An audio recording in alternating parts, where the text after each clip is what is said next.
Buenos dias. We'll continue with the laws of Birkat Cohanim. As we said last time, it's a great mitzvah for every Kohen that's present in the synagogue to participate in blessing everybody in the synagogue in Birkat Cohanim. And a person that does not do that, meaning a Kohen, that's in the synagogue, that is called up and asked to come and recite Birkat Kohanim and chooses not to do so deliberately in deliberation, says the Shulchan Aruch, bitel mitzvat aseh, they have foregone or skipped a mitzvat aseh, and over bishlosha aseh, and transgresses 3 mitzvot aseh. So there's already 4 things that they are missing out on and transgressing if they were in the Bet Knesset. So therefore, for the Kohen himself, it's a big mitzvah to be able to recite Birkat Kohanim. For us also to hear Birkat Kohanim is a very big mitzvah.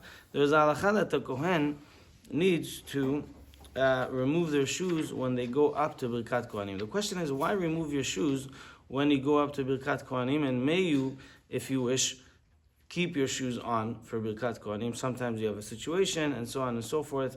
What is going on behind that? So the Shulchan Aruch says that halakha, and the Kaf HaChaim brings the Bet Yosef and other poskim that relate to the reason. Why is it that you cannot have shoes for Birkat Kohanim?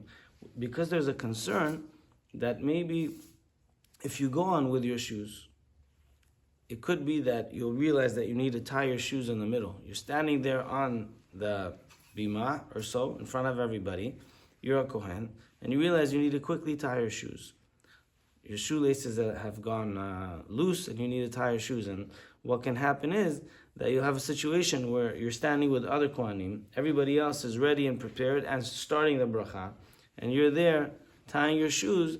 They may think of you that maybe you're not a worthy Kohen, maybe you're a pasul Kohen, maybe you're a disqualified Kohen, maybe it was just apparent now that you're a Kohen that is not kosher for practicing this Birkat Kohanim.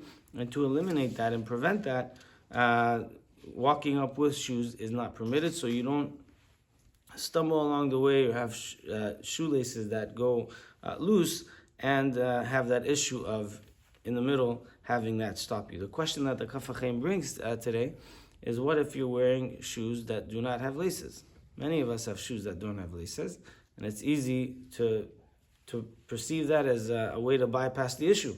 Wear shoes without laces, and that's it. So he says that the Chachamim, our sages, when they enacted this halakha, they did not differentiate. So lo plug Rabbanan, they didn't make a distinction, and therefore, when they said no shoes, it's no shoes, regardless whether the shoes have laces or not. The real reason why is because maybe the laces or the straps will go loose. Especially then, they had straps going maybe all the way up, different types of laces and straps. They weren't as strong as they are today, but when Chachamim made an enactment, they went all the way through in all different types of scenarios for a longevity of time for the future.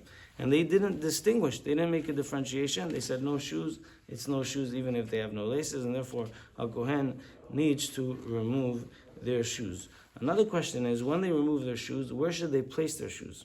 Sometimes you see Kohanim taking off their shoes, doing Natilat Yadayim, then coming inside, taking off their shoes right next to the Aron Kodesh. Other Kohanim leave their shoes a little bit to the side. Other Kohanim outside of the Bet Knesset where they wash their hands outside. What's the right way, the right place, position to place your shoes? So says the Kaf HaChaim, it really depends if it's shoes with laces or without laces. If it's shoes with laces, you're going to have to take them off before you wash your hands. Why?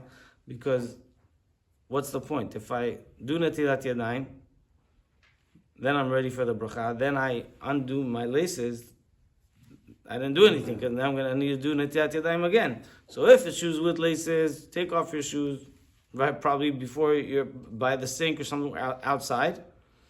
Then you're going to do Natilat Yadayim, so your shoes are probably going to be left outside. If it's shoes without laces, then okay, so you could wash your hands, walk into the Bet Knesset, and place your shoes somewhere near the Aron Kodesh. Question is if it's kavod, if it's honorable.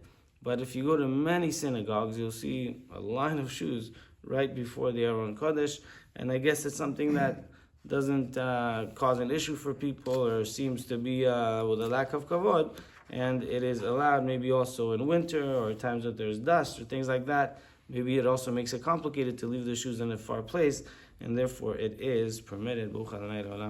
Amen.